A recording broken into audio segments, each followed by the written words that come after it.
Et la décision, elle appartient au président Nicolai, forcément. Et si je vous dis ça, c'est parce que le président Nicolai est en compagnie de Fabrice Poulain.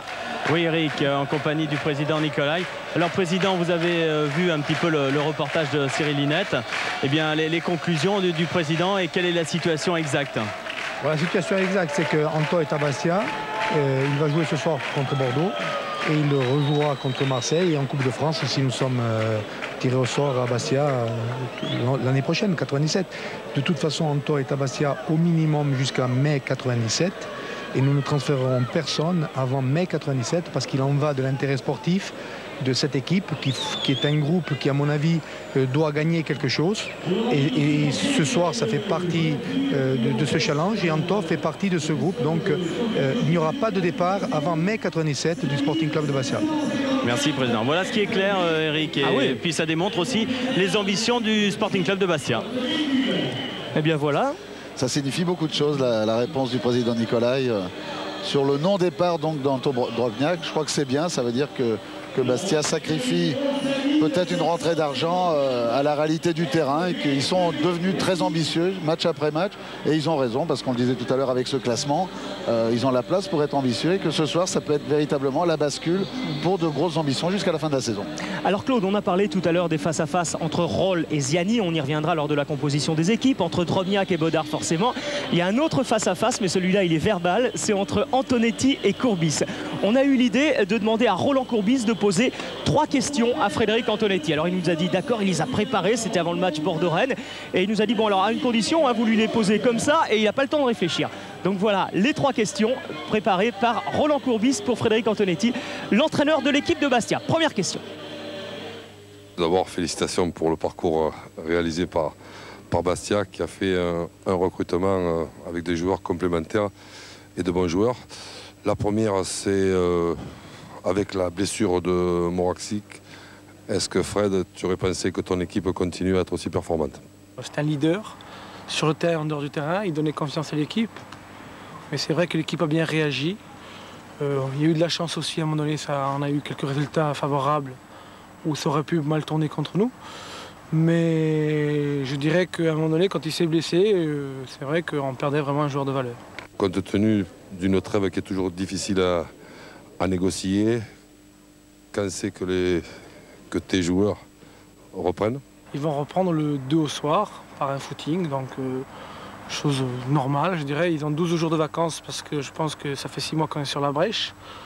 Et comme le premier match de compétition, c'est le 19 janvier, ben, on a le temps de faire une mini-préparation. Compte tenu un petit peu de l'engouement populaire des supporters de Bastia, si on lui fait choisir aujourd'hui une finale de Coupe de France qui malheureusement se termine par une défaite ou une 5e place qualificative pour une Coupe d'Europe, que choisis-tu? Je vais répondre que Bastia ne s'est qualifié qu'une fois en faisant un bon championnat en Coupe d'Europe. C'était l'année 76-77. Je dirais que si on se qualifie en Coupe d'Europe directement à travers le championnat, je pense que je serais très content. Donc je choisirais plutôt cette formule-là parce que ça prouve la valeur d'une équipe. Ah, c'est intéressant ça. Claude, qu'est-ce que vous auriez choisi? Vous étiez plutôt poissard hein, en Coupe de France. Ah, moi, je ne vais pas parler de ma carrière, mais je pense que j'ai un des plus mauvais palmarès de l'histoire de la Coupe de France. J'ai toujours été dans les surprises, mais à chaque fois du mauvais côté. Donc, c'est vrai que aussi, quand j'ai démarré dans le football, je rêvais d'une finale de Coupe de France. Mais j'ai toujours été très loin d'arriver même à une demi-finale, je n'ai jamais connu. En tout cas, Antonetti, c'est une belle histoire. Au départ, il était là pour 2 jours, simplement. Il était là en remplacement. Et puis, il a installé le club corse dans les tout premiers clubs du championnat. Ziani aussi, c'est une belle histoire. Il était à Bastia il y a 2 ans, juste avant de passer par Rennes. On vous l'a dit tout à l'heure, il a eu une véritable ovation. Il est pote avec Antonetti, il est pote avec tous les joueurs Bastia. Il va rester là, juste après le match, parce que les joueurs sont en vacances, comme vous l'a dit Frédéric Antonetti. Et on va peut-être rapidement voir la composition des équipes. On commence par celle de Bastia. Et là, Frédéric Antonetti, Claude, avait l'embarras du choix. Ah, il avait 24 joueurs hier matin à l'entraînement, plus Moragic qui recommençait à trottiner. Donc, difficulté pour un entraîneur. Il nous a dit que c'était difficile, mais que bon, il fallait faire des choix. Pifto dans les buts. Derrière, une défense à 4. Pérez, Souma, Moreau et Valéry. Alors, Roll qui sera devant les 2 autres joueurs de milieu de terrain, peut-être dans un marquage plus strict sur Ziani, on verra. Edli côté droit Tchairsevski côté gauche. Et devant, 3 attaquants, Van de Castel, Anto Dropniak et Laurent. Ça va très vite devant, ça pose beaucoup de problèmes. C'est capable de bien jouer au ballon et aussi de partir très vite en rupture. Donc c'est l'explication des superbes performances de l'équipe dirigée par Frédéric Antonetti, coopté Eric par ses joueurs au début de sa carrière comme entraîneur de l'équipe professionnelle. Oui, ce sont eux qui ont insisté après ces 2 jours, après un mois ensuite, pour qu'il reste à la... Tiens, Charles Orlanducci qui commente les matchs avec nous sur le kiosque, sur le numérique. Et si on a le temps, tout à l'heure, on lui demandera de venir nous dire un petit mot au micro. Il est là à tous les matchs de Bastia. 3 attaquants du côté de Bastia. Du côté de Bordeaux, ce n'est pas du tout la même chose. Un seul attaquant. Et on va pouvoir démarrer. Et il y a toujours un absent de marque à Bastia. C'est Moravchik. On aura l'occasion d'en reparler durant la rencontre. Il y a 3 absents de marque à Bordeaux quand même. Il faut le souligner. Il y a Papin qui est suspendu. Il y a Mikou qui souffre d'une entorse de la cheville. Et il y a Ibrahim Abba qui est touché aux adducteurs. Donc ça compte. Oui. Et ça compte dans la composition de l'équipe. Roland Courbis ne veut pas s'en servir comme excuse, mais c'est vrai que ça fait beaucoup de joueurs de talent et de joueurs importants, des leaders à peu près dans toutes les zones de terrain, absents dans cette équipe bordelaise, Eric. Tolo n'a pu empêcher la touche, qui va être jouée par Valérie. Bien fait de la part de Geoffrey. Là, c'est plus mal joué. Centre de Laurent Drobniak qui va essayer de mettre sa tête. Est-ce que ce ne serait pas une tête bordelaise? Ouais. Ouais. Ça a failli être un véritable CSC. C'est Colter. Patrick Colter un petit peu pressé par Anto Drobniak, connaissant la qualité dans le jeu de tête de Anto Drobniak, a voulu dégager, n'a pas pu assez excentrer sa frappe de la tête. Alors les Bastiais qui marquent souvent sur corner, reprise de Zvierdjevski qui passe largement au-dessus des buts. Pérez était dans le coup aussi. Drobniak, la défense bordelaise est en place et il y a encore Kodjo Afanou sur la trajectoire du ballon. Et Ziani maintenant. Beaucoup de ballons perdus, beaucoup de déchets dans ce début de match côté corse. C'est ce qu'on voit dans beaucoup de rencontres de championnat. C'est tellement compact, il y a une telle débauche d'énergie, une telle prise de marquage individuel un petit peu partout que les premières minutes en général paraissent confuses parce qu'il n'y a pratiquement pas d'espace pour libérer le ballon. Et quand il y a des espaces, ils sont tout de suite occupés par les adversaires. Bonne ouverture de Pérez pour Drobniak. Essaye de pivoter, gêné par Colter. Il le frappe que Baudard est obligé d'aller chercher. Car ce ballon de Pérez prenait semble-t-il, la direction. On va mieux le voir sur ce ralenti. Ah oui, Eric, je peux vous dire qu'il allait directement dans la lucarne. Hein. Ah oui, parce que Fabrice est parfaitement dans l'axe. Dans la bonne trajectoire, un peu extérieur du pied. Attention encore à ce... Nouveau coup de pied, les Bordelais qui réussissent à se dégager cette fois. Avec un ballon pour Didier Tolo, encore une fois, qui est seul face à 3 Bastiais et qui tente de lober Bifto. Que c'est bien fait de la part de Didier Tolo. Quelle lucidité. Dans la même minute, on a vu quand même 2 superbes gestes de football. Cette remise tout à l'heure d'Anto Drobniak pour Sébastien Pérez, qui a confirmé ce que nous disait Frédéric Antonetti hier. Il disait, moi j'aime beaucoup Vincent Candela. Il est international, mais s'il est international, avec ce que fait Sébastien Pérez depuis le début de la saison, il n'en sera pas très loin non plus, parce que véritablement, c'est pour moi une des grosses révélations de ce début de saison. Il y a Pavon qui est tout près de la balle également. 3 joueurs dans le mur. Et finalement c'est une frappe de Grenet bien captée par Fabien Pifto.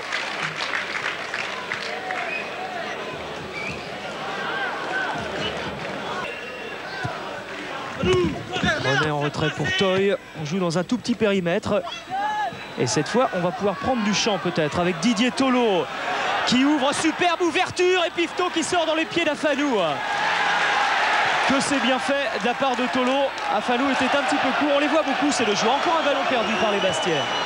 Et encore une longue ouverture pour la tête de Grenet directement sur Fabien Pifto. Très sollicité François Grenet dans ce début de match. Regardez l'ouverture de Tolo. Et Afanou qui se retrouve très isolé quand même. Isolé parce que ils ont mal joué la ligne, les Bastiais, sur cette action. Il est parti dans le dos de l'autre côté. L'axe central jouait la remontée, alors que sur le côté gauche, Valérie était resté un petit peu à la traîne. Et ce qui est bien qu'Afanou, il est venu s'intercaler dans l'espace. Et Fabien Pifto a confirmé ce qu'on disait. Attention, la frappe de Chirzewski et un ballon gênant parce que vous êtes bien suivi. Et but, voilà. Voilà le but d'Anton Drobniak et Bastia qui ouvre le score. Le 500e but du championnat. 500e but de la saison, il est pour Drobniak qui reste à terre.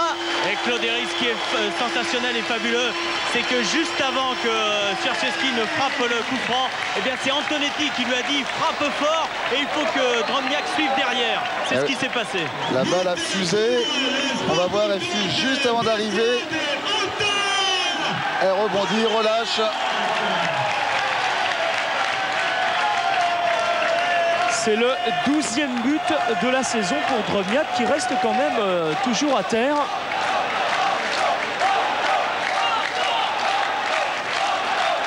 Anto, vous entendez le public de Fouriani, c'est un vrai but de buteur ça. Attentif, toujours prêt oui, sur ce genre de pelouse avec cette pluie. Voilà. Caméra isolée sur le but de Drobniak.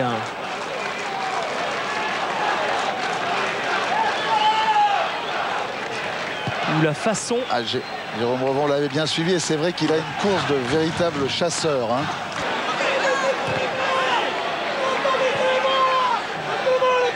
Afanou, Tolo appelle ce ballon. Afanou préfère le donner pour François Grenet. Kodjo Afanou qui fait un très bon début de match. Tête de Souma, reprise de Kodjo Afanou. Kodjo Afanou, oui. Kodjo Afanou. Et on le voit, Roland, pas vraiment satisfait de cette ouverture de score bastiaise. Et surtout la façon dont ça a été ouvert. Et surtout qu'il y a quand même une stat qui doit faire douter les supporters bordelais. Là, ça joue pas mal du côté de Bordeaux avec ce ballon pour François Grenet. Encore lui, crochet de Grenet, bon appel de balle et frappe immédiate de Michel Pavon, bien envoyé par Pifto. C'était peut-être pas terminé pour les Bordelais. Avec un centre et une tête de Souma qui réussit à renvoyer cette balle pour Kodjo Afanou. En retrait vers Lambourde. Et on n'était pas loin de l'égalisation là du côté de Bordeaux. Mais cette fois, ce sont les Bastiais qui vont se créer une situation de contre avec un long ballon pour Pierre Laurent et un retour de Colter. Oh là là, oh ce ballon qui traîne devant les buts de Baudard. Encore une énorme erreur de la défense bordelaise. Ça fait quand même beaucoup d'erreurs dans les choix de jeu déjà. Ces ballons remis dans l'axe avec un manque d'attention. Et Anto Drobniak a encore failli venir voler ce ballon. Il faut qu'ils se ressaisissent les Bordelais parce qu'autrement avec la qualité de joueurs de compte des attaquants bastiais, s'ils libèrent trop d'espace en voulant égaliser trop vite, ils vont souffrir. Faute de Ziani sur Roll.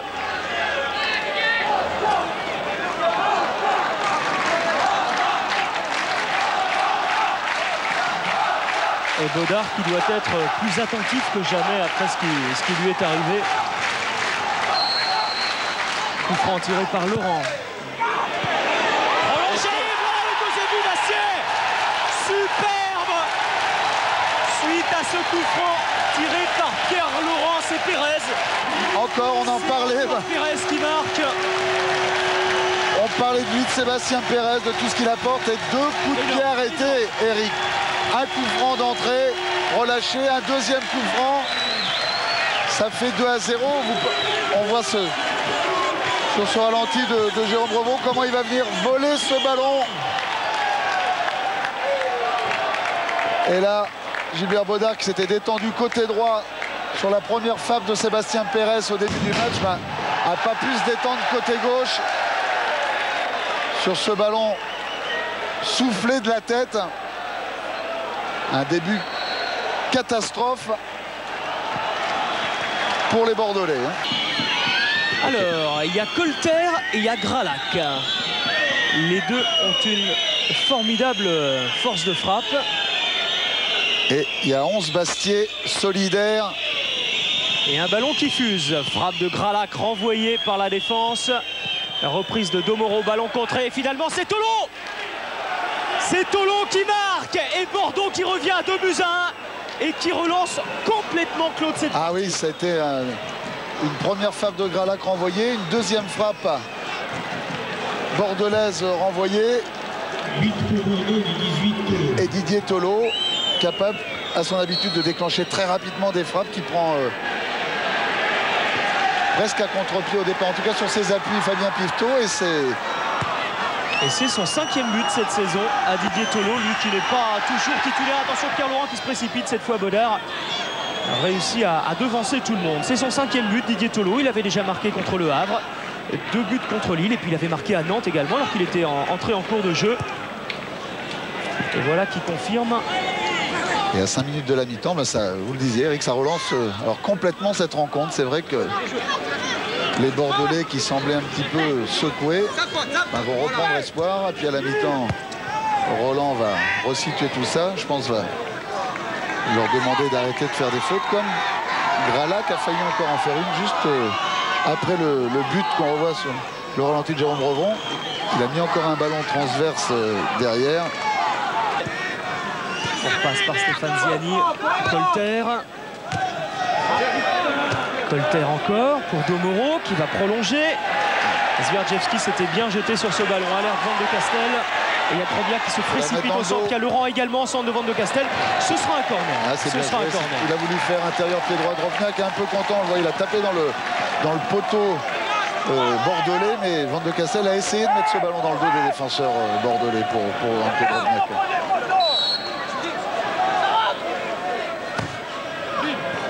Ballon qui va très très haut et qui revient sur la tête de Patrick Colter. Ce n'est pas perdu pour les Bastia, ce n'est pas terminé. Le voilà, le 3e but. On le pressentait et c'est Moreau qui vient ajuster Gilbert Bodard. À la suite de quoi, Eric? D'un corner. Coup qui a arrêté encore. Un ballon qui a quand même voyagé trop longtemps parce que la première fois sur le corner, ce ballon était très très haut.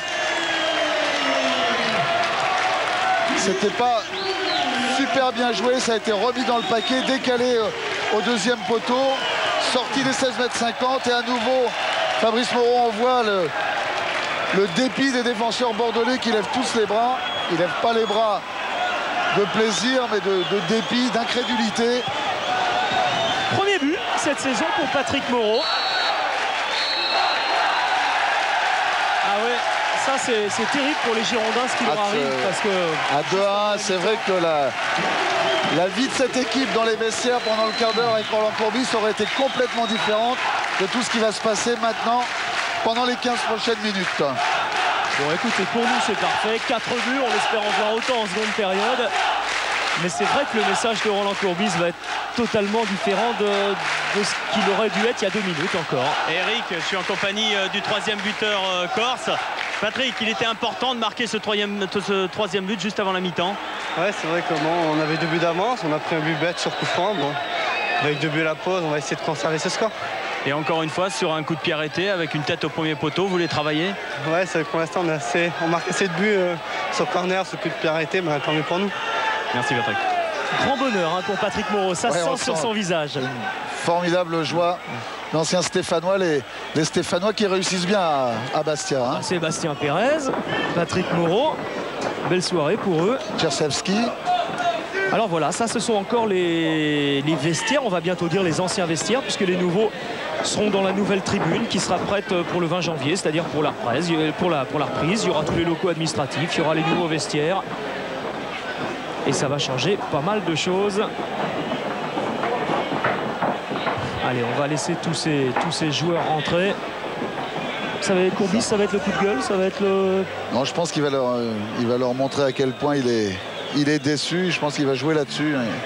Il va jouer un petit peu là, probablement sur l'affectif en disant les gars, il faut réagir. On n'a pas le droit d'ouvrir la porte comme on l'a ouverte en première mi-temps sur les actions de jeu où on manque d'attention.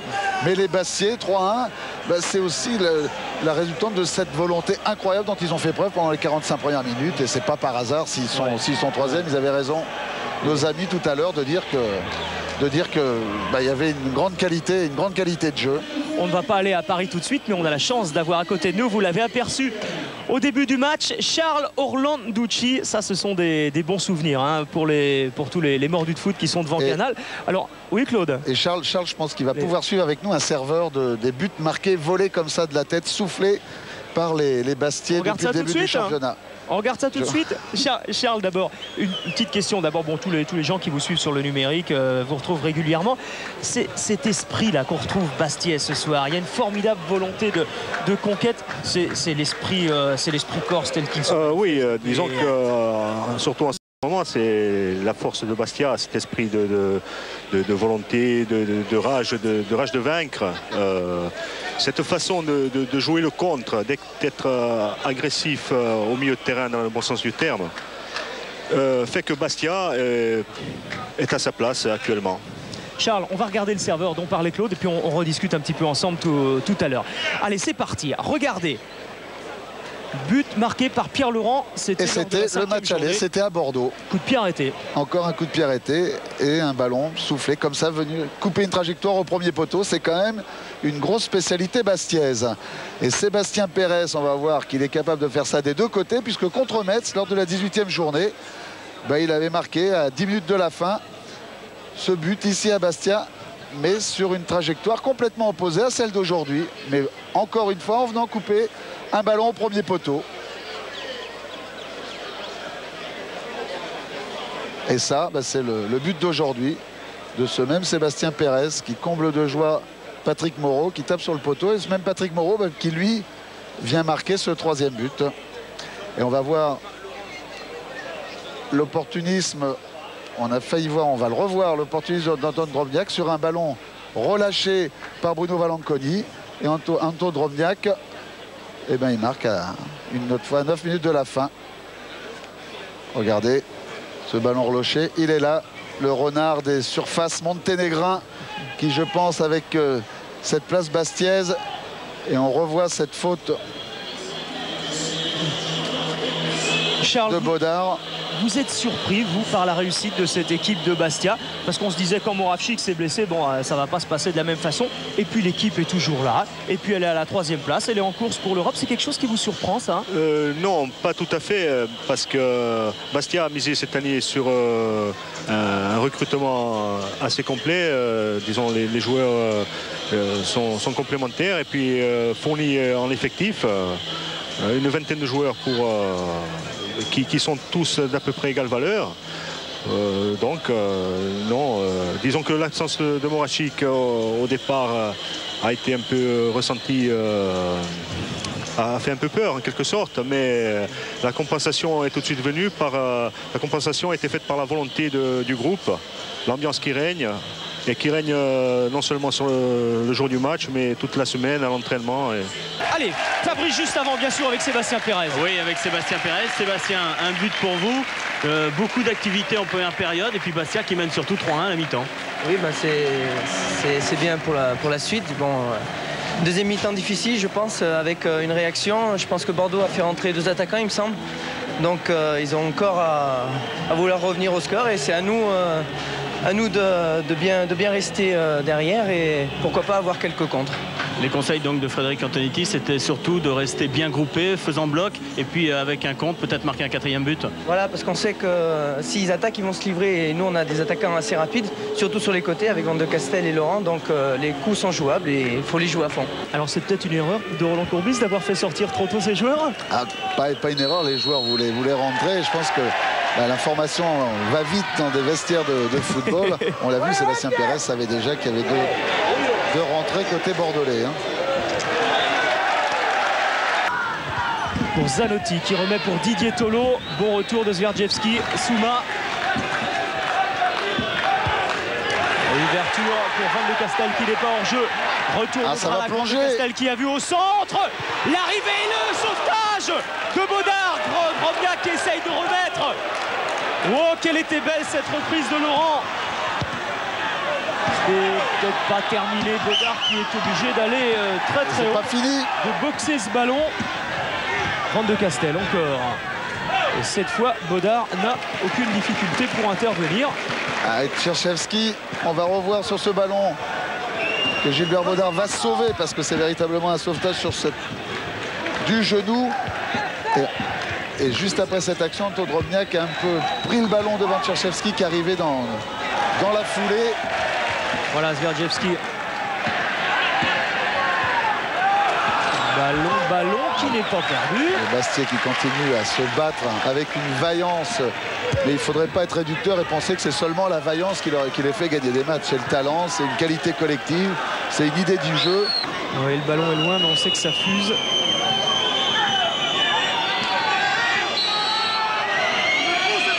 Et c'est encore Gralac qui frappe de loin à terre. Kono avait suivi, comme Drobniak tout à l'heure. Exactement pareil. Un ballon qui est arrivé très vite et qui a fusé, qui a pris de la vitesse sur le deuxième rebond. Il va retoucher 2 fois. Alors que... Changement. Côté de Bastia, avec la sortie de Drobniak qui a demandé à sortir parce qu'il n'en pouvait plus avec son problème de cuisse. Et c'est Chiliac qui va rentrer. Écoutez cette ovation.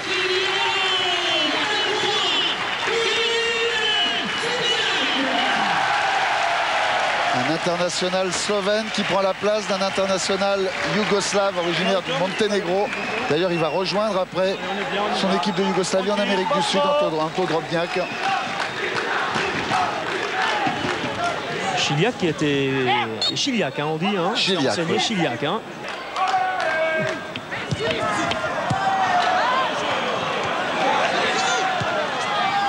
Laurent en déviation. C'est bien joué, il y a encore du monde au centre. Si Zvierdjevski arrive à passer. Et il arrive à passer pour la tête de Chiliac. Et exploit de Bodard. Parade extraordinaire de Gilbert Bodard sur cette tête d'Hermine Chiliac. Enfin, Chiliac, il a montré sa qualité parce qu'il a fait exactement ce qu'il fallait faire. Il remet le ballon d'où il vient. Donc Bodard est pris sur ses appuis et réussit à sauver cette balle. C'est superbement bien joué des deux côtés, rien à dire. Dans le placement, là, volonté de réaction bordelaise quand même. Ils sont beaucoup plus hauts. J'ai l'impression qu'ils ont décidé de prendre les risques. Bien fait de la part de Chiliac. Vous voyez pourquoi ces joueurs l'apprécient. Et le lob! Extraordinaire action du Slovène. Cette prise en tiroir au début de l'action sur ce contrôle orienté. Avec le lob derrière, c'est superbe. Oh, c'était Pelé face à Victor en 70. C'est superbe, c'était un petit peu plus loin. Et c'était véritablement... Sur cette action, il a montré toute sa qualité technique. Et en plus, on parle toujours de Pelé face à Victor, mais il y en a qui ont marqué, comme Hadji avec Barcelone, du milieu de terrain également. Pelé, lui, n'avait pas marqué. Mais quel ballon d'Hermine Chiliac. Michel Platini aussi, on avait mis un 50 mètres.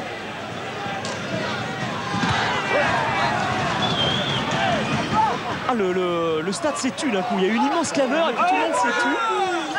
Et on a presque envie, alors, on n'est pas du tout supporter, mais pour l'action, on a presque envie de voir les filets bouger. Parce que c'est tellement beau, c'est tellement dans le sens du jeu, c'est tellement foot ce genre d'action. Il n'y a rien de trop, quoi. Tout est parfait. Zvierdjevski roule derrière. Pour Pierre Laurent qui est hors jeu.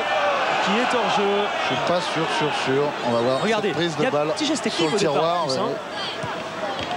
Et derrière sur le deuxième contrôle. Tout de suite, Bodard est battu. Si le ballon est au fond, ça passe tout juste à côté.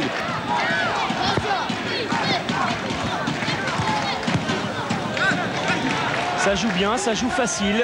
Comme vous le disiez, Claude, c'est plus facile quand on mène 3-1 à 2-3 minutes de la fin. Oui, les Bordelais qui ont essayé de revenir un petit peu en termes d'attaque, puisqu'ils étaient à 3 il y a peu de temps. Ils ont attaqué 6 fois de plus.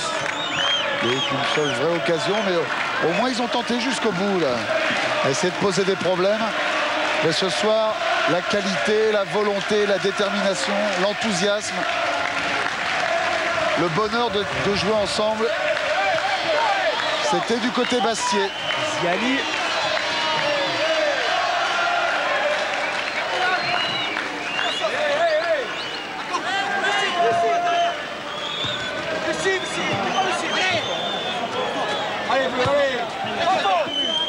Ziani encore. On va réussir à sortir, à extraire ce ballon avec Zvierdjevski d'abord, Souma ensuite et Pérez pour terminer. C'est pour Goël. Il y a Gralac qui est là, qui est plus haut que tout le monde. Zanotti, voilà, le temps de jeu réglementaire est maintenant terminé. On joue les arrêts de jeu. Et jusqu'au bout dans les déplacements, les Bastiais, ils seront là. Ils ne laissent rien, ils restent organisés, sérieux, attentifs.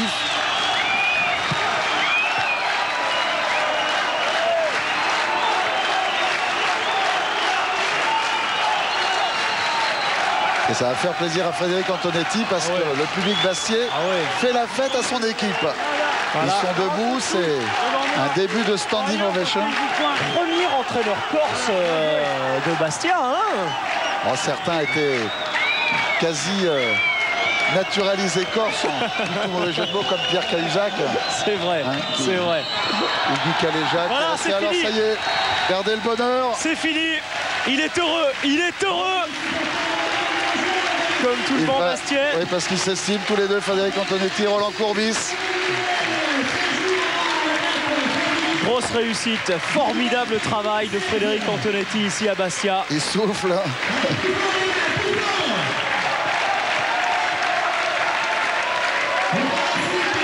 Roland en colère. Et Jacques Van de Kerchaver derrière lui qui a préparé 4 thèmes de préparation différents selon les groupes, selon les qualités de résistance, d'endurance et tout aux joueurs de Bordeaux pendant la trêve. Oui, Fabrice. Oui, Claude, avec Stéphane Ziani. Stéphane, on a vu une équipe bastiaise conquérante. C'était un match hyper important pour les deux clubs. Et puis à l'arrivée, c'est une victoire de Bastia. Et pour vous, bien, ça a été un petit peu difficile tout au long du match. C'est vrai que je pense que Bastia a largement mérité sa victoire, surtout dans l'engagement. Bon, c'est vrai que son engagement est légendaire. On était prévenus, mais malheureusement, on n'a pas répondu présent. Et après, c'est sûr que les buts résument la situation et justifient bien leur rang pour l'instant. C'est sûr qu'ils avaient toujours un temps d'avance sur nous. À l'arrivée, ça s'est vu sur les coups de pied arrêtés. Et est-ce qu'avant le match, vous qui connaissez justement cet engagement de Bastia, est-ce que vous aviez prévenu vos coéquipiers? Même moi, si je suis passé, c'est vrai, un an ici, je crois que l'engagement de Bastia n'est plus là. C'est bien connu, donc j'avais rien à leur dire, c'est certain, mais ils étaient prévenus, tout le monde était prévenu à l'arrivée. Bon, ça n'a pas marché. Je félicite les Bastiais. Merci Stéphane. Stéphane Ziani qui va rester à Bastia chez son voisin. Celui qui était son voisin quand il était à Bastia. Cordonnier, voilà. Et regardez les joueurs qui viennent remercier leurs supporters. C'est véritablement de superbes images. Oui. Et Claude, oui, avec l'entraîneur bastiais, Frédéric. Un match vraiment bonne qualité de la part de l'équipe de Bastia. Et puis surtout, c'est une victoire qui fait rêver et qui donne peut-être des ambitions supplémentaires au Sporting, non? D'abord, je tiens à remercier les joueurs pour ce qu'ils ont accompli depuis 6 mois. C'est vraiment encourageant pour l'avenir. Je dois remercier aussi l'équipe de Bordeaux, qui est une belle équipe, parce que s'il y a eu un beau match, c'est parce qu'il y avait 2 belles équipes, je pense. Une peut-être un peu plus technique, celle de Bordeaux, une un peu plus vaillante, celle de Bastia. On a eu la réussite avec nous, mais je pense que sur l'ensemble du match, on a démontré qu'on avait des qualités et que peut-être il faudra compter avec nous. Oui, justement, vous parliez de vaillance, mais pour être dans cette position à la trêve, et la vaillance ne suffit pas. Il y a un groupe d'excellente qualité, technique, des joueurs qui en veulent et qui veulent prouver peut-être encore plus leur valeur. Absolument, je pense que c'est un groupe qui a de l'ambition. Il a prouvé ce soir face à un match difficile où on les rentré un peu tendus. Le premier but nous a libérés et ensuite les garçons ont montré, je pense, leur valeur. Je pense qu'on est capable de mieux faire, je pense, au niveau du jeu, dans la circulation du ballon. Ils étaient un peu tendus, parfois on a perdu des ballons par précipitation, mais que demande le peuple? Je veux dire, on est 3e ce soir. Il faut aussi dire qu'il faut arrêter de faire les hypocrites et les démagogues. Bastia 3e, c'est vraiment une surprise. Et tous ceux qui nous voyaient 3e au début de saison, je leur dis qu'ils ne disent pas totalement la vérité. Oui, 3e, mais maintenant vous êtes à une longueur du Paris Saint-Germain. Et puis, bien après la trêve, on peut voir quand même la vie en rose du côté de Bastia, non? Ce qu'il y a de positif ce soir, c'est qu'on a assuré le maintien avant les vacances de Noël. Chose qui est très agréable. Je dirais qu'il faut se découvrir d'autres ambitions. Je dirais que la seule fois où Bastia a été européen en championnat, c'est la saison 76-77. Cette équipe-là est rentrée dans l'histoire avec un petit tâche du club. Et j'aimerais bien que ce groupe rentre dans l'histoire du club en se qualifiant directement en Coupe UEFA. Ça fera déjà notre bonheur. Il y a la Coupe de France aussi. C'est un groupe qui veut progresser, qui veut aller loin. J'espère qu'on y arrivera. On vous le souhaite. Merci.